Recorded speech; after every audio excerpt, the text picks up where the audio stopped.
പ്രപഞ്ചം ഒരിക്കലും നിശബ്ദമായിരുന്നില്ലെങ്കിലോ? ഒന്ന് സങ്കൽപ്പിച്ചു നോക്കൂ, നിങ്ങൾ തനിച്ചിരുന്ന് ചിന്തിച്ച ഓരോ ചിന്തകളും, നിങ്ങൾ ഉള്ളിലൊതുക്കിയ ഓരോ ആഗ്രഹങ്ങളും, നിശബ്ദതയിൽ നിങ്ങൾ ഉറക്കെ ചോദിച്ച ഓരോ ചോദ്യങ്ങളും, അതെല്ലാം കേൾക്കപ്പെട്ടിരുന്നു. അതൊരു യാദൃച്ഛികതയായിരുന്നില്ല, മറിച്ച് കൃത്യമായൊരു പദ്ധതിയോടെയായിരുന്നു. യാഥാർത്ഥ്യം എന്നത് വെറുതെ സംഭവിക്കുന്ന ഒന്നല്ല, മറിച്ച് അത് നിങ്ങളോട് പ്രതികരിക്കുന്ന ഒന്നാണെങ്കിലോ? ശാസ്ത്രം കണ്ണു തുറക്കുന്നതിന് വളരെ മുമ്പുതന്നെ നമ്മുടെ പൂർവികർക്ക് ഇതറിയാമായിരുന്നു. ഈ പ്രപഞ്ചത്തിന് ജീവനുണ്ടെന്ന് അവർക്കറിയാമായിരുന്നു. നിങ്ങളുടെ ഊർജ്ജത്തെയും നിങ്ങളുടെ വികാരങ്ങളെയും നിങ്ങളുടെ സ്പന്ദനങ്ങളെയും തിരിച്ചറിയാനും പ്രതികരിക്കാനും കഴിയുന്ന അതിവിശാലവും ബുദ്ധിമാനുമായ ഒരു ഊർജ്ജമണ്ഡലമാണിത്. ഹെർമറ്റിക് ഗ്രന്ഥങ്ങൾ ഇതിനെ ദ ഓൾ എന്ന് വിളിച്ചു. വേദങ്ങളിൽ ഇതിനെ ബ്രഹ്മമെന്ന് വിളിച്ചു. എല്ലാ മായകൾക്കും പിന്നിൽ തുടിക്കുന്ന ഒരു ദിവ്യതരംഗം. ഈജിപ്തുകാർ നക്ഷത്രങ്ങളെ നോക്കി ക്ഷേത്രങ്ങൾ പണിതത് ആരാധിക്കാനല്ല, മറിച്ച് പ്രപഞ്ചത്തോട് സംസാരിക്കാനായിരുന്നു. അതെ, അവർ നക്ഷത്രങ്ങളോട് പ്രാർത്ഥിക്കുകയായിരുന്നില്ല, അവർ സംവദിക്കുകയായിരുന്നു. ഇതൊന്നും വെറും പഴയ കഥകളല്ല. കാരണം ഇന്നും നിങ്ങൾ പ്രപഞ്ചത്തോട് സംസാരിക്കുന്നുണ്ട്, ഓരോ നിമിഷത്തിലും ഓരോ ചിന്തയിലും. നിങ്ങൾ ഏത് ഭാഷയാണ് സംസാരിക്കുന്നതെന്ന് നിങ്ങൾക്കറിയാമോ എന്നതാണ് ചോദ്യം.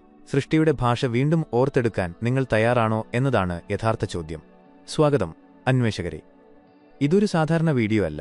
രഹസ്യ അറകളിൽ മന്ത്രിക്കപ്പെട്ട നഷ്ടപ്പെട്ട നാഗരികതകൾ, കല്ലുകളിൽ കൊത്തിവെച്ച മന്ത്രങ്ങളിലും ചിഹ്നങ്ങളിലും നക്ഷത്രങ്ങളിലും ഒളിപ്പിച്ചുവെച്ച ഒരു താക്കോലാണിത്. നിങ്ങളുടെ ജീവിതത്തിൽ നിസ്സഹായത തോന്നാനല്ല നിങ്ങൾ ജനിച്ചത്. കേൾക്കാത്തവരായി തഴയപ്പെടാനും വേണ്ടിയല്ല നിങ്ങൾ ജനിച്ചത്. കാരണം സത്യമിതാണ്, പ്രപഞ്ചത്തിന്റെ ഭാഷയുമായാണ് നിങ്ങൾ ജനിച്ചത് തന്നെ. എന്നാൽ കാലക്രമേണ ആ ഭാഷ നഷ്ടപ്പെട്ടു. ബഹളങ്ങൾക്കും സംശയങ്ങൾക്കും തകർന്ന ബന്ധങ്ങൾക്കുമിടയിൽ അത് മൂടപ്പെട്ടുപോയി. ഇന്ന് നമ്മളത് ഓർത്തെടുക്കും. ഈ യാത്രയിൽ നിങ്ങൾ മനസ്സിലാക്കും, നിങ്ങളുടെ ചിന്തകളും വികാരങ്ങളും നിങ്ങളുടെ ഉള്ളിലുള്ള കാര്യങ്ങൾ മാത്രമല്ല, മറിച്ച് പ്രപഞ്ചത്തിലേക്ക് അയക്കുന്ന പ്രകമ്പന സന്ദേശങ്ങളാണെന്ന്. ശബ്ദങ്ങളും ചിഹ്നങ്ങളും രഹസ്യജാമിതിയും ഉപയോഗിച്ച് പുരാതന മനുഷ്യർ എങ്ങനെ യാഥാർത്ഥ്യത്തിന്റെ അടിസ്ഥാനവുമായി സംവദിച്ചുവെന്നും നിങ്ങളുടെ ഉള്ളിലെ ആന്തരിക സാങ്കേതികവിദ്യയെ എങ്ങനെ ഉണർത്താമെന്നും നിങ്ങൾ മനസ്സിലാക്കും. നിങ്ങളുടെ പ്രകമ്പനങ്ങളെ സന്തുലിതമാക്കി നിങ്ങളുടെ ലോകത്തെ ഉള്ളിൽ നിന്ന് മാറ്റാൻ കഴിയുന്ന ആ ശക്തി. കാരണം പ്രപഞ്ചത്തോട് യാചിക്കാനല്ല നിങ്ങളിവിടെ വന്നിരിക്കുന്നത്, പ്രപഞ്ചത്തോടൊപ്പം ചേർന്ന് സൃഷ്ടിക്കാൻ വേണ്ടിയാണ് നിങ്ങൾ വന്നിരിക്കുന്നത്. അതിനാൽ ഒരു ദീപം തെളിയിക്കൂ, ശ്വാസം ശാന്തമാക്കൂ, കാലക്രമേണ നഷ്ടപ്പെട്ട ആ വാതിൽ തുറക്കാൻ തയ്യാറാകൂ. നമുക്ക് തുടങ്ങാം. പ്രപഞ്ചം എപ്പോഴും കേൾക്കുന്നുണ്ട്. കാരണം നിങ്ങൾ തന്നെ ജീവനുള്ള ഒരു പ്രക്ഷേപണ കേന്ദ്രമാണ്. ഉപഗ്രഹങ്ങൾക്കും സ്മാർട്ട് ഫോണുകൾക്കും വളരെ മുമ്പ്, അക്ഷരങ്ങൾക്കും ആന്റിനകൾക്കും മുമ്പ്, പുരാതന സന്യാസിമാർക്കും മുനിമാർക്കും ഈ സത്യം അറിയാമായിരുന്നു. ആശയവിനിമയം നടക്കുന്നത് ഭാഷയിലൂടെയല്ല, ഊർജ്ജത്തിലൂടെയാണ്. ഹെർമറ്റിക് ഗ്രന്ഥങ്ങളിൽ പറയുന്നു, ഉള്ളിൽ എങ്ങനെയോ പുറത്തും അങ്ങനെ, മുകളിൽ എങ്ങനെയോ താഴെയും അങ്ങനെ. അതായത് നിങ്ങളുടെ ആന്തരിക ലോകം ഒരു സ്വകാര്യ ഇടമല്ല, അതൊരു പ്രക്ഷേപണമാണ്. നിങ്ങൾ മുറുകെ പിടിക്കുന്ന ഓരോ ചിന്തയും, നിങ്ങൾ വളർത്തുന്ന ഓരോ വികാരവും, നിങ്ങൾ ആവർത്തിക്കുന്ന ഓരോ വിശ്വാസവും ഒരു സിഗ്നലായി മാറുന്നു. പ്രപഞ്ചം ഒരു കണ്ണാടിയാണ്, എന്നാൽ ഒരു സാധാരണ കണ്ണാടിയല്ല. അത് പ്രകമ്പനങ്ങളുടെ കണ്ണാടിയാണ്. അതിന് ഇംഗ്ലീഷോ സംസ്കൃതമോ ലാറ്റിനോ മനസ്സിലാകില്ല. അത് പ്രകമ്പനങ്ങളിലൂടെയാണ് സംസാരിക്കുന്നത്. തരംഗദൈർഘ്യങ്ങളിൽ റേഡിയോ ട്യൂൺ ചെയ്യുന്നതുപോലെ ചിന്തിക്കുക. നിങ്ങൾക്ക് എല്ലാ ചാനലുകളും കേൾക്കാനാകില്ല, നിങ്ങൾ ട്യൂൺ ചെയ്തിരിക്കുന്ന ചാനൽ മാത്രമേ കേൾക്കാനാകൂ. അതുപോലെ നിങ്ങൾ എന്താണോ അതാണ് പ്രപഞ്ചം നിങ്ങൾക്ക് തിരികെ നൽകുന്നത്, അല്ലാതെ നിങ്ങൾ ആഗ്രഹിക്കുന്നത് മാത്രമല്ല. ആകാശത്തുനിന്നും ഭൂമിയിലേക്ക് തരംഗങ്ങളെ ബന്ധിപ്പിക്കാൻ ക്ഷേത്രങ്ങളെ നക്ഷത്രങ്ങളുമായി അണിനിരത്തിയപ്പോൾ ഈജിപ്തുകാർക്ക് ഈ തത്വം അറിയാമായിരുന്നു. ഭാരതത്തിലെ വൈദിക ഋഷിമാരും ഈ സത്യം ആഴത്തിൽ മനസ്സിലാക്കിയിരുന്നു. ലോകത്തിലെ ഏറ്റവും പഴയ ഗ്രന്ഥങ്ങളിലൊന്നായ ഋഗ്വേദത്തിൽ വാക്കിനെക്കുറിച്ച് പറയുന്നുണ്ട്. സൃഷ്ടി ആരംഭിച്ച ദിവ്യമായ ശബ്ദമാണത്. ശബ്ദമാണ് ആദ്യം വന്നതെന്നും രൂപം പിന്നീടാണെന്നും പ്രപഞ്ചം സൃഷ്ടിക്കപ്പെട്ടതല്ല, പാടിയുണ്ടാക്കിയതാണെന്നും അവർ വിശ്വസിച്ചു. ഓം എന്ന ആദിമ ശബ്ദം വെറുമൊരു മന്ത്രമല്ല, അതൊരു പ്രകമ്പന കോഡാണ്. സത്യത്തിന്റെ അടിസ്ഥാനത്തിലേക്ക് നയിക്കുന്ന ഒരു ശബ്ദദ്വാരം. പൂർണ്ണമായ വികാരത്തോടെ അത് ജപിക്കുമ്പോൾ അത് മനസ്സിനെ ശാന്തമാക്കുക മാത്രമല്ല ചെയ്യുന്നത്, പ്രപഞ്ചത്തിന്റെ സ്പന്ദനവുമായി നിങ്ങളുടെ ആന്തരിക തരംഗങ്ങളെ അതൊന്നിപ്പിക്കുന്നു. അദ്വൈത വേദാന്തത്തിൽ പ്രപഞ്ചത്തെ വേറൊന്നായി കണക്കാക്കുന്നില്ല, മറിച്ച് എല്ലായിടത്തും വ്യാപിച്ചുകിടക്കുന്ന അനന്തമായ അവബോധമായ ബ്രഹ്മമാണത്. നിങ്ങളുടെ ചിന്തകളും വികാരങ്ങളും അതിൽ നിന്ന് വ്യത്യസ്തമല്ല, അത് അതിനുള്ളിൽ തന്നെയാണ് ഒഴുകുന്നത്, അതിൽ മുഴങ്ങുകയും പുതിയ സൃഷ്ടിയെ വിളിക്കുകയും ചെയ്യുന്നു. നിങ്ങളുടെ ശരീരത്തിലെ ഊർജ്ജകേന്ദ്രങ്ങളായ ചക്രങ്ങൾ പോലും പ്രകമ്പനങ്ങളുടെ ഉപകരണങ്ങളാണ്. ഓരോ ചക്രവും പ്രത്യേക ശബ്ദവും നിറവും തരംഗവും പുറപ്പെടുവിക്കുന്നു. ഇവ സജീവമാകുമ്പോൾ നിങ്ങളുടെ മുഴുവൻ പ്രക്ഷേപണവും വ്യക്തമാകുന്നു. വൈദിക ഗുരുക്കന്മാർക്ക് ധ്യാനം എന്നത് വെറുമൊരു ധ്യാനമായിരുന്നില്ല, അവർ തങ്ങളെത്തന്നെ ട്യൂൺ ചെയ്യുകയായിരുന്നു. ജീവനുള്ള ഒരു ഉപകരണം പോലെ പ്രപഞ്ചവുമായി അവർ ഒന്നാകുകയായിരുന്നു, അതിനോടൊപ്പം ചേർന്ന് സൃഷ്ടിക്കുകയായിരുന്നു. അവർ വെറുതെ പ്രാർത്ഥിക്കുകയായിരുന്നില്ല, അവർ തന്നെ പ്രാർത്ഥനയായി മാറുകയായിരുന്നു. അതിനാൽ നിങ്ങൾ ചിന്തിക്കുമ്പോഴും സംസാരിക്കുമ്പോഴും അനുഭവിക്കുമ്പോഴും ഓർക്കുക, നിങ്ങൾ ശൂന്യതയിലേക്കല്ല സംസാരിക്കുന്നത്. നിങ്ങളൊരു പ്രകമ്പന സന്ദേശം അയയ്ക്കുകയാണ്. പ്രപഞ്ചം എപ്പോഴും എപ്പോഴും കേൾക്കുന്നുമുണ്ട്. യഥാർത്ഥ ചോദ്യം പ്രപഞ്ചം കേൾക്കുന്നുണ്ടോ എന്നതല്ല, മറിച്ച് ഇതുവരെ അത് നിങ്ങളിൽ നിന്ന് എന്താണ് കേട്ടുകൊണ്ടിരുന്നത് എന്നതാണ്. ഊർജവും പ്രകമ്പനവുമാണ് പ്രപഞ്ചത്തിന്റെ രഹസ്യഭാഷ. ഈ സൃഷ്ടിയിലുള്ളതെല്ലാം പ്രകമ്പനം കൊള്ളുന്നുണ്ട്. ഇതൊരു കവിതയല്ല, ശാസ്ത്രമാണ്. ഉപനിഷത്തുകൾ മുതൽ ക്വാണ്ടം ഫിസിക്സ് വരെ എല്ലായിടത്തും മുഴങ്ങുന്നൊരു കാര്യമുണ്ട്. യാഥാർത്ഥ്യത്തിന്റെ അടിസ്ഥാനം പദാർത്ഥമല്ല, ഊർജമാണ്. എവിടെയാണോ ഊർജമുള്ളത് അവിടെ തരംഗങ്ങളുണ്ട്. എവിടെയാണോ തരംഗങ്ങളുള്ളത് അവിടെ സംവാദമുണ്ട്. പ്രപഞ്ചത്തിന്റെ ഈ വാസ്തുവിദ്യ ഇഷ്ടികകൾ കൊണ്ടല്ല, മറിച്ച് പ്രകമ്പനങ്ങളും യോജിപ്പും കൊണ്ടാണ് നിർമ്മിച്ചിരിക്കുന്നത്. ആകർഷണ നിയമം പറയുന്നു, നിങ്ങളുടെ ചിന്തകളും വികാരങ്ങളും വാക്കുകളുമെല്ലാം ഒരു ഊർജ്ജ സിഗ്നലാണെന്ന്. പ്രപഞ്ചം നിങ്ങളുടെ വാക്കുകളല്ല കേൾക്കുന്നത്, നിങ്ങളുടെ സ്പന്ദനമാണ് കേൾക്കുന്നത്. ഋഷിമാർ തങ്ങളുടെ മൂന്നാം കണ്ണിലൂടെ ഇത് കണ്ടു. അവർക്ക് പ്രകമ്പനം വെറുമൊരു ശബ്ദമായിരുന്നില്ല, അത് അവബോധത്തിന്റെ മുദ്രയായിരുന്നു. നാദബ്രഹ്മ, ലോകം ഒരു സംഗീതമാണ്. നമ്മൾ നമ്മളെത്തന്നെ ട്യൂൺ ചെയ്യുമ്പോൾ ആ പ്രപഞ്ച സംഗീതത്തിന്റെ ഭാഗമായി മാറുന്നു.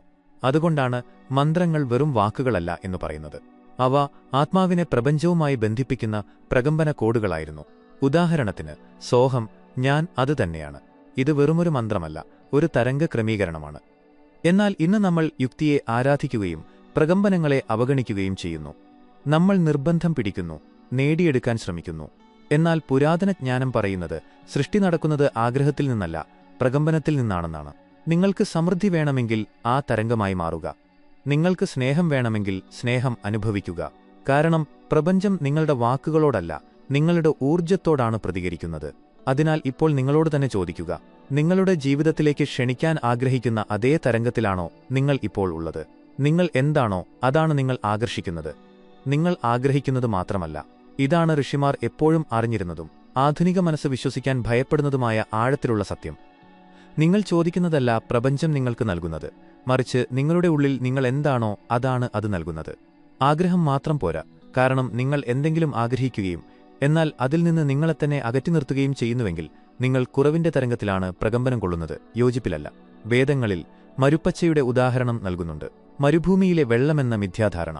നിങ്ങളുടെ ഉള്ളം മാറുന്നതുവരെ ആ ആഗ്രഹം വെറുമൊരു സ്വപ്നമായി അവശേഷിക്കും. ഭഗവത്ഗീതയിൽ കൃഷ്ണൻ അർജുനനെ പഠിപ്പിക്കുന്നു, ഫലേച്ഛയില്ലാതെ കർമ്മം ചെയ്യുക. ആഗ്രഹം വേർപാടിൽ നിന്ന് വരുമ്പോൾ അത് ബന്ധനമായി മാറുന്നു. എന്നാൽ അത് പൂർണ്ണതയിൽ നിന്ന് വരുമ്പോൾ അത് സൃഷ്ടിയായി മാറുന്നു.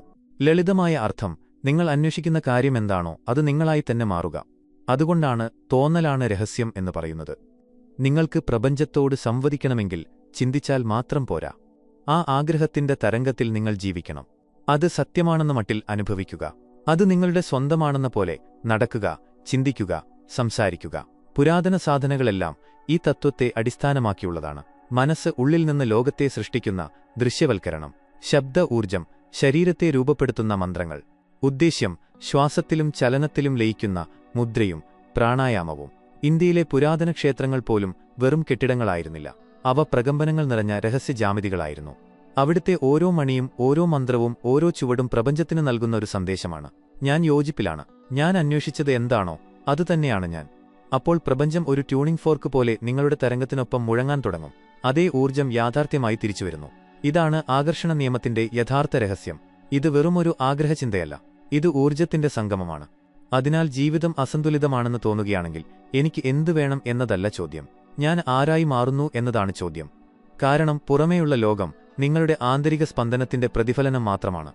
പ്രപഞ്ചം ചിഹ്നങ്ങളിലൂടെയും നിശബ്ദതയിലൂടെയും യാദൃച്ഛികതകളിലൂടെയുമാണ് സംസാരിക്കുന്നത്. നിങ്ങളുടെ അവബോധം ആഴത്തിലാകുമ്പോൾ നിങ്ങൾക്ക് ഇത് അനുഭവപ്പെടും. പ്രപഞ്ചം കേൾക്കുക മാത്രമല്ല ചെയ്യുന്നത്, അത് മറുപടിയും നൽകുന്നു. എന്നാൽ എപ്പോഴും വാക്കുകളിലൂടെ ആയിരിക്കില്ല. അത് നിങ്ങളുടെ അന്തർജ്ഞാനത്തിൽ മന്ത്രിക്കുന്നു. അത് യാദൃച്ഛികതകളിലൂടെ സൂചന നൽകുന്നു. ചിഹ്നങ്ങളിലൂടെയും സ്വപ്നങ്ങളിലൂടെയും സംഖ്യകളിലൂടെയും സൂചനകളിലൂടെയും അത് സ്വയം വെളിപ്പെടുത്തുന്നു. പുരാതന ഇന്ത്യയിൽ ഇതിനെ അശരീരി എന്ന് വിളിച്ചിരുന്നു. ദൈവീക ശബ്ദം അത് ആകാശത്തുനിന്ന് മുഴങ്ങുന്ന ഒരു കൽപ്പനയായിരുന്നില്ല, മറിച്ച് ഒരു സൂക്ഷ്മഭാഷയായിരുന്നു. പ്രപഞ്ചത്തിന്റെ മൃദുവായ മാർഗനിർദ്ദേശങ്ങൾ. ഇതിനു മുമ്പ് നിങ്ങൾക്കിത് അനുഭവപ്പെട്ടിട്ടുണ്ടോ? നിങ്ങൾ ഒരാളെക്കുറിച്ച് ചിന്തിക്കുമ്പോൾ അയാൾ നിങ്ങളെ വിളിക്കുന്നു. നിങ്ങൾ എന്തെങ്കിലും സൂചന ചോദിക്കുമ്പോൾ ഒരു പ്രത്യേക ചിഹ്നം നിങ്ങളുടെ മുന്നിൽ വരുന്നു. എന്തെങ്കിലും തീരുമാനമെടുക്കാൻ നിങ്ങൾ കുഴങ്ങുമ്പോൾ നിങ്ങളുടെ ഉള്ളിലെ അറിവ് യാതൊരു യുക്തിയുമില്ലാതെ അതെ അല്ലെങ്കിൽ അല്ല എന്ന് വിളിച്ചു പറയുന്നു. പൂർണ്ണ വ്യക്തതയോടെയുള്ള ഇത് ഒരു യാദൃശ്ചികതയല്ല, ഇത് ബോധപൂർവമായ സംവാദമാണ്. പതഞ്ജലിയുടെ യോഗസൂത്രങ്ങളിൽ ഒരു സംസ്കൃത പദമുണ്ട്: പ്രത്യക്ഷ, നേരിട്ടുള്ള അനുഭവം, പഞ്ചേന്ദ്രിയങ്ങൾക്കപ്പുറത്തുള്ള ആന്തരിക ദർശനമാണിത്. ഇങ്ങനെയാണ് പുരാതന ഋഷിമാർ ദിവ്യജ്ഞാനം നേടിയത്. പഠനത്തിലൂടെയല്ല, മറിച്ച് ആന്തരിക നിശബ്ദതയിലൂടെയും ഊർജ്ജത്തിന്റെ സംവേദനക്ഷമതയിലൂടെയുമാണ്. ഇനി രഹസ്യം കൂടുതൽ ആഴമുള്ളതാകുന്നു. നിങ്ങൾക്ക് പ്രപഞ്ചത്തോട് സംസാരിക്കണമെങ്കിൽ നിങ്ങൾ കേൾക്കാനും പഠിക്കണം. എന്നാൽ പ്രപഞ്ചം ബഹളങ്ങളിൽ സംസാരിക്കില്ല. അത് നിശബ്ദതയ്ക്കായി കാത്തിരിക്കുന്നു. അതുകൊണ്ടാണ് ഋഷിമാർ പർവ്വതങ്ങളിലേക്കും കാടുകളിലേക്കും ഗുഹകളിലേക്കും പോയത്. ലോകത്തുനിന്ന് ഓടിയൊളിക്കാനല്ല, മറിച്ച് പ്രപഞ്ചത്തെ കൂടുതൽ വ്യക്തമായി കേൾക്കാനാണ്. അവിടെ ആ പുണ്യനിശബ്ദതയിൽ സന്ദേശങ്ങൾ വന്നു. അത് ഭാഷയിലല്ല, പ്രകാശമായും ശബ്ദമായും ദർശനമായുമാണ് വന്നത്. ഇന്ന് നമ്മളിതിനെ ധ്യാനം എന്ന് വിളിക്കുന്നു. എന്നാൽ സത്യത്തിൽ ഇത് വ്യക്തിപരമായ ബഹളങ്ങളെ ശാന്തമാക്കുന്ന ഒരു ഇരുവശ ആന്റിനയാണ്. അതുവഴി പ്രപഞ്ച സിഗ്നലുകൾ വ്യക്തമായി കേൾക്കാനാകും. നിങ്ങൾക്കിത് സ്വപ്നങ്ങളിൽ കേൾക്കാം. ആവർത്തിച്ചു വരുന്ന സംഖ്യകളിലൂടെ ഇത് കാണാം: 111, 333, 108. നിങ്ങൾക്കത് നിങ്ങളുടെ ഹൃദയത്തിൽ അനുഭവിക്കാൻ കഴിയും. നിങ്ങൾ ഒരു മുറിയിലേക്ക് കടക്കുമ്പോൾ ഇതിൽ എന്തോ അർത്ഥം ഒളിഞ്ഞിരിപ്പുണ്ടെന്ന് നിങ്ങൾക്ക് തോന്നുന്നു. ഇതൊരു സങ്കല്പമല്ല, ഇത് പൂർണ്ണതയുടെ മുഴക്കമാണ്. പുരാതന വൈദിക വീക്ഷണത്തിൽ ബാഹ്യലോകത്തെ ആന്തരിക ലോകത്തിന്റെ പ്രതിഫലനമായി കണക്കാക്കിയിരുന്നു. അതിനാൽ പ്രപഞ്ചം സംസാരിക്കുമ്പോൾ അത് നിങ്ങളോടല്ല, മറിച്ച് നിങ്ങളിലൂടെയാണ് സംസാരിക്കുന്നത്. ഇതാണ് യഥാർത്ഥ രഹസ്യം. അതിനാൽ അടുത്ത തവണ എന്തെങ്കിലും വിചിത്രമായ യാദൃശ്ചികതകൾ നിങ്ങളുടെ ശ്രദ്ധ ആകർഷിക്കുമ്പോഴോ, അല്ലെങ്കിൽ ഏതെങ്കിലും സ്വപ്നം അസാധാരണമാംവിധം വ്യക്തമായി തോന്നുമ്പോഴോ, പുറമെ വ്യക്തതയൊന്നുമില്ലാതിരിക്കെ നിങ്ങൾക്കെന്തെങ്കിലും അനുഭവപ്പെടുമ്പോഴോ അതിനെ തള്ളിക്കളയരുത്. അത് ഒരുപക്ഷെ പ്രപഞ്ചത്തിന്റെ മന്ത്രണമായിരിക്കാം. പുരാതന വിദ്യകൾ, ആധുനിക അത്ഭുതങ്ങൾ നിങ്ങളുടെ ഉള്ളിലെ ദൈവീകതയെ ഉണർത്താം. പ്രപഞ്ചം നമ്മുടെ ആഗ്രഹങ്ങളോടല്ല, മറിച്ച് നമ്മുടെ അസ്തിത്വത്തോടാണ് പ്രതികരിക്കുന്നതെന്ന് ഇപ്പോൾ നമ്മൾ മനസ്സിലാക്കി കഴിഞ്ഞു. അടുത്ത ചോദ്യം, നമ്മൾ നേടാനാഗ്രഹിക്കുന്ന ആ തരംഗമായി നമ്മൾ എങ്ങനെ മാറുമെന്നതാണ്. ഇതിനുള്ള ഉത്തരം ഒളിഞ്ഞിരിക്കുന്നത് പുരാതന വിദ്യകളിലാണ്. അവ നഷ്ടപ്പെട്ടിട്ടില്ല. രഹസ്യരീതികളിലും പുണ്യജാമിതിയിലും ബോധപൂർവമായ ശ്വാസങ്ങളിലും അവ കാത്തിരിക്കുകയാണ്. നമുക്ക് ആജ്ഞാചക്രത്തിൽ നിന്ന് തുടങ്ങാം, അതായത് മൂന്നാം കണ്ണിൽ നിന്ന്. വൈദിക പാരമ്പര്യത്തിൽ പുരികങ്ങൾക്കിടയിലുള്ള ഈ കേന്ദ്രം വെറുമൊരു ചിഹ്നമല്ല, ഇതൊരു വാതിലാണ്. ആധുനിക ശാസ്ത്രം ഇതിനെ പീനിയൽ ഗ്രന്ഥി എന്ന് വിളിക്കുന്നു. തലച്ചോറിലെ പ്രകാശത്തോടും തരംഗങ്ങളോടും പ്രകമ്പനങ്ങളോടും സംവേദനക്ഷമതയുള്ള സ്ഫടികം പോലെയുള്ള ഒരു ചെറിയ ഭാഗം. ഈ ഗ്രന്ഥി നിങ്ങളുടെ അവബോധത്തെ ഉയർന്ന തലത്തിലേക്ക് മാറ്റുന്ന ഒരു ആത്മീയ ആന്റിന പോലെ പ്രവർത്തിക്കുന്നുവെന്ന് ആയിരക്കണക്കിന് വർഷങ്ങളായി വിശ്വസിക്കപ്പെടുന്നു. ഇന്ത്യൻ യോഗ പാരമ്പര്യത്തിൽ ധ്യാനത്തിലൂടെയും മന്ത്രങ്ങളിലൂടെയും ശ്വാസത്തിലൂടെയുമാണ് ഇത് സജീവമാക്കുന്നത്. സാധകൻ ഇതിനെ ഉണർത്തുമ്പോൾ അയാൾ പുറത്തേക്കല്ല, ഉള്ളിലേക്ക് നോക്കാൻ തുടങ്ങുന്നു. അപ്പോൾ അയാളുടെ ശബ്ദം പ്രപഞ്ചവുമായി താളത്തിലാകുന്നു. നിങ്ങൾ ഓമെന്നുച്ചരിക്കുമ്പോൾ നിങ്ങൾ വെറുമൊരു ശബ്ദമുണ്ടാക്കുകയല്ല, നിങ്ങളുടെ ശരീരത്തെയും മനസ്സിനെയും ഊർജ്ജമണ്ഡലത്തെയും പ്രപഞ്ചസ്പന്ദനങ്ങളുമായി നിങ്ങൾ ബന്ധിപ്പിക്കുകയാണ്. ഇതൊരു പ്രതീകാത്മകമായ കാര്യമല്ല, ഇത് യഥാർത്ഥത്തിൽ ഒരു പ്രകമ്പന സാങ്കേതിക വിദ്യയാണ്. പുരാതന ഋഷിമാർ പുണ്യജാമിതിയും ഉപയോഗിച്ചു. ശ്രീചക്രം പോലെ രൂപത്തിൽ ത്രികോണങ്ങളുടെ സംഗമം. അവിടെ ദിവ്യസ്ത്രീ പുരുഷ ഊർജ്ജങ്ങളുടെ സംഗമമുണ്ടാകുന്നു.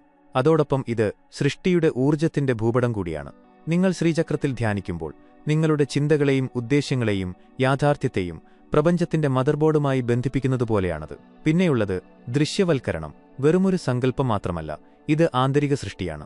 പുരാതന ഋഷിമാർ എന്തെങ്കിലും സങ്കൽപ്പിക്കുമ്പോൾ അവർ അത് വെറുതെ കാണുകയായിരുന്നില്ല, അവർ അതായി മാറുകയായിരുന്നു. പ്രപഞ്ചത്തിന് ഒരിക്കലും അവഗണിക്കാൻ കഴിയാത്ത ഒരവസ്ഥയിലേക്ക് അവർ അവരുടെ ഊർജ്ജത്തെയും വികാരങ്ങളെയും രൂപപ്പെടുത്തുമായിരുന്നു. അതുകൊണ്ടാണ് യദ്ഭാവം തദ്ഭവതി, അതായത് നിങ്ങളുടെ ഭാവം എന്താണോ അതാണ് നിങ്ങളുടെ ഫലം എന്ന് വേദങ്ങളിൽ പറയുന്നത്. പിന്നെ വരുന്നത് അഫർമേഷൻസ് ആണ്. സംസ്കൃതത്തിലോ അല്ലെങ്കിൽ നിങ്ങളുടെ സ്വന്തം ഭാഷയിലോ ഇതിൽ ആവർത്തനത്തേക്കാൾ പ്രധാനം വികാരമാണ്. ഞാൻ സമൃദ്ധിയാണ്, ഞാൻ ദിവ്യസ്നേഹമാണ്, ഞാൻ ഉയർന്ന ഊർജ്ജവുമായി ബന്ധപ്പെട്ടിരിക്കുന്നു എന്ന് നിങ്ങൾ പറയുമ്പോൾ നിങ്ങൾ വെറുതെ കാറ്റിലേക്ക് വാക്കുകൾ എറിയുകയല്ല, നിങ്ങൾ നിങ്ങളുടെ ഉപബോധ മനസ്സിനെ പ്രോഗ്രാം ചെയ്യുകയാണ്. അതോടൊപ്പം നിങ്ങളുടെ കാന്തിക മണ്ഡലത്തെ മാറ്റുകയും ചെയ്യുന്നു. പ്രപഞ്ചത്തിനെഴുതിയ കത്തുകൾ പോലും യോഗതാന്ത്രിക പാരമ്പര്യങ്ങളിലെ അഗാധമായ ഒരു അഭ്യാസമായിരുന്നു. ഇത് വെറുമൊരു വിശ്വാസം മാത്രമായിരുന്നില്ല, ഇതൊരു ഊർജ്ജത്തിന്റെ ലിപിയായിരുന്നു. അവിടെ ചിന്തകൾ പദാർത്ഥമായി മാറുകയും ആഗ്രഹങ്ങൾ പ്രഖ്യാപനമായി മാറുകയും ചെയ്തു. ഇതെല്ലാം വെറും ഉപകരണങ്ങളല്ല, ഇവ വാതിലുകളാണ്. ഇത് നിങ്ങളെ ഓർമ്മിപ്പിക്കുന്നു, പ്രപഞ്ചത്തോട് യാചിക്കാനല്ല നിങ്ങളെ സൃഷ്ടിച്ചിരിക്കുന്നത്, അതിനോട് ഒന്നാകാനാണ് നിങ്ങളെ സൃഷ്ടിച്ചിരിക്കുന്നത്. അത്ഭുതങ്ങൾക്ക് പിന്നാലെ നിങ്ങൾ ഓടേണ്ടതില്ല, അത്ഭുതങ്ങൾ സംഭവിക്കുന്ന ഇടമായി നിങ്ങൾ മാറേണ്ടതുണ്ട്. ആ ഇടം നിങ്ങളുടെ ഉള്ളിൽ നിന്നാണ് തുടങ്ങുന്നതെന്ന് പുരാതനർക്ക് അറിയാമായിരുന്നു. സ്വയം ഓർത്തെടുക്കുന്ന പ്രപഞ്ചമാണ് നിങ്ങൾ. നിങ്ങൾ പ്രപഞ്ചത്തിൽ നിന്ന് വ്യത്യസ്തനല്ല, നിങ്ങൾ ഒരു യാചകനല്ല, മറിച്ച് എല്ലാം സൃഷ്ടിക്കുന്ന സ്വയം അനുഭവിക്കുന്ന അതേ ശക്തിയാണ് നിങ്ങൾ. നിങ്ങളുടെ രൂപത്തിലൂടെ, നിങ്ങളുടെ ചിന്തകളിലൂടെ, നിങ്ങളുടെ അവബോധത്തിലൂടെ. ഭാരതീയ ഋഷിമാർ ദൈവത്തെ പുറത്ത് അന്വേഷിച്ചിരുന്നില്ല, അവർ അതിനെ ഉള്ളിൽ തിരിച്ചറിഞ്ഞു. ഉപനിഷത്തുകൾ പറയുന്നതുപോലെ തത് ത്വമസി, നീ അതുതന്നെയാണ്. നിങ്ങളെ സൃഷ്ടിച്ച അതേ നക്ഷത്രങ്ങൾ, നിങ്ങളുടെ യാഥാർത്ഥ്യം സൃഷ്ടിച്ച അതേ തരംഗങ്ങൾ, നിങ്ങൾക്ക് ദിശ കാണിക്കുന്ന ആന്തരിക ശബ്ദം, അതെല്ലാം നിങ്ങൾ തന്നെയാണ്. പ്രപഞ്ചത്തോട് സംസാരിക്കുന്നത് പുറത്തുള്ള എന്തെങ്കിലും കാര്യമല്ല, അത് നിങ്ങളോടുള്ള സമാഗമമാണ്. നിങ്ങൾ ആരാണെന്നുള്ള ഒരു ഓർമ്മപ്പെടുത്തൽ. നിങ്ങളുടെ ചിന്തകളിലൂടെയും വികാരങ്ങളിലൂടെയും ഊർജ്ജത്തിലൂടെയും നിങ്ങൾ എപ്പോഴും പ്രപഞ്ചത്തോട് സംവദിച്ചുകൊണ്ടിരിക്കുകയായിരുന്നു. ഇപ്പോൾ നിങ്ങളത് ബോധപൂർവം ചെയ്യുന്നു. ഒരു ഓടക്കുഴൽ ദൈവത്തിന്റെ ശ്വാസത്തെ ഒഴുകാൻ അനുവദിക്കുന്നതുപോലെ. താൻ നിർമ്മിക്കപ്പെട്ടിരിക്കുന്നത് കല്ലുകൊണ്ടല്ല, പ്രകാശം കൊണ്ടാണെന്ന് ഒരു ക്ഷേത്രം ഓർക്കുന്നതുപോലെ. നിങ്ങൾ ഉണരുകയാണ്. നിങ്ങളുടെ പ്രകമ്പനം തന്നെയാണ് പ്രാർത്ഥനയെന്ന് നിങ്ങൾ മനസ്സിലാക്കുമ്പോൾ പിന്നെ നിങ്ങൾ പ്രപഞ്ചത്തിനു പിന്നാലെ പോകുന്നില്ല, നിങ്ങൾ അതിനോടൊപ്പം നൃത്തം ചെയ്യുന്നു. ഗീതയിൽ ശ്രീകൃഷ്ണൻ പറയുന്നതുപോലെ, എന്നെ എല്ലായിടത്തും കാണുന്നവനും എല്ലാവരെയും എന്നിൽ കാണുന്നവനും എന്നിൽ നിന്നൊരിക്കലും അകലുന്നില്ല. ദൈവത്തിലേക്കുള്ള യഥാർത്ഥ വഴി എന്നത് ദൈവത്തിലേക്ക് പോകുന്നതല്ല, മറിച്ച് നിങ്ങൾ ഒരിക്കലും ദൈവത്തിൽ നിന്ന് അകന്നിട്ടില്ല എന്ന് മനസ്സിലാക്കുന്നതാണ്. ഇപ്പോൾ നിങ്ങൾക്ക് ഓർമ്മ വന്നു. ഇപ്പോൾ നിങ്ങൾ കണ്ടുകഴിഞ്ഞു, പ്രപഞ്ചം എങ്ങും അകലെയല്ല, അത് നിശബ്ദവുമല്ല, അത് മറ്റാർക്കും വേണ്ടിയും കാത്തിരിക്കുന്നില്ല. നിങ്ങൾ ആരാണെന്ന് നിങ്ങൾ ഓർക്കാൻ വേണ്ടിയാണ് അത് കാത്തിരിക്കുന്നത്. നിങ്ങൾ നിങ്ങളുടെ ഉള്ളിലെ ശക്തിയുമായി ബന്ധപ്പെടാനും ഭയത്തിന്റെയല്ല, മറിച്ച് ഊർജ്ജത്തിന്റെ ഭാഷയിൽ സംസാരിക്കാനുമാണ് അത് കാത്തിരിക്കുന്നത്. നിങ്ങളുടെ ഓരോ ചിന്തയും ഒരു മന്ത്രമാണ്, ഓരോ വികാരവും ഒരു തരംഗമാണ്, ഓരോ ശ്വാസവും ഒരു പൂജയാണ്. അതിനാൽ അടുത്ത തവണ നിങ്ങൾ രാത്രി ആകാശത്തേക്ക് നോക്കുമ്പോഴോ മനസ്സിൽ എന്തെങ്കിലും ആഗ്രഹിക്കുമ്പോഴോ ഒരു കാര്യം മാത്രം ഓർക്കുക: നിങ്ങളെ കേൾക്കുന്നുണ്ട്, നിങ്ങളെ കാണുന്നുണ്ട്, നിങ്ങളുടെ ഉള്ളിൽ പ്രപഞ്ചത്തോളം തന്നെ ശക്തിയുണ്ട്. ആ പഴയ രഹസ്യ ജ്ഞാനഗ്രന്ഥങ്ങൾ ഇപ്പോൾ വെറും മ്യൂസിയത്തിൽ മാത്രമല്ല ഉള്ളത്, അവ നിങ്ങളുടെ ഹൃദയമിടിപ്പുകളിലും നിങ്ങളുടെ അവബോധത്തിന്റെ ഓരോ തരംഗത്തിലും നിങ്ങളുടെ ഓരോ വികാരത്തിന്റെ ഉദ്ദേശ്യത്തിലും സജീവമായി നിലനിൽക്കുന്നുണ്ട്. ഈ നിമിഷം ഇവിടെ ഇപ്പോൾ നിങ്ങളുടെയും പ്രപഞ്ചത്തിന്റെയും പുനഃസമാഗമത്തിന്റെ തുടക്കമാണ്. ഈ വീഡിയോ നിങ്ങളുടെ ഉള്ളിൽ എന്തെങ്കിലും ചലനം സൃഷ്ടിച്ചിട്ടുണ്ടെങ്കിൽ, എവിടെയെങ്കിലും ഒരു വെളിച്ചം തെളിഞ്ഞിട്ടുണ്ടെങ്കിൽ ലൈക്ക് ചെയ്യുക. നിങ്ങൾക്ക് എന്താണ് അനുഭവപ്പെട്ടതെന്ന് പറയുക, കമന്റ് ചെയ്ത് പങ്കുവയ്ക്കുക. പ്രപഞ്ചം നിങ്ങളോട് നേരിട്ട് സംസാരിച്ചതായി എപ്പോഴെങ്കിലും തോന്നിയിട്ടുണ്ടോ? വെറും ഉത്തരങ്ങൾ മാത്രമല്ല, നിങ്ങളെത്തന്നെ ഓർത്തെടുക്കാൻ ആഗ്രഹിക്കുന്ന ഉണർന്നിരിക്കുന്ന ആളുകളിൽ ഒരാളാണ് നിങ്ങളെങ്കിൽ തീർച്ചയായും സബ്സ്ക്രൈബ് ചെയ്യുക. കാരണം ഈ ചാനൽ വെറും കണ്ടന്റ് മാത്രമല്ല നൽകുന്നത്, ഇതൊരു ഊർജ്ജമാണ്, ഇതൊരു സുരക്ഷിത ഇടമാണ്, എല്ലാം ഓർത്തെടുക്കാൻ കഴിയുന്ന ഒരാത്മീയ ക്ഷേത്രം. ക്ഷേത്രത്തിന്റെ വാതിലുകൾ തുറന്നിരിക്കുന്നു. നിങ്ങൾ പ്രവേശിക്കാൻ തയ്യാറാണോ?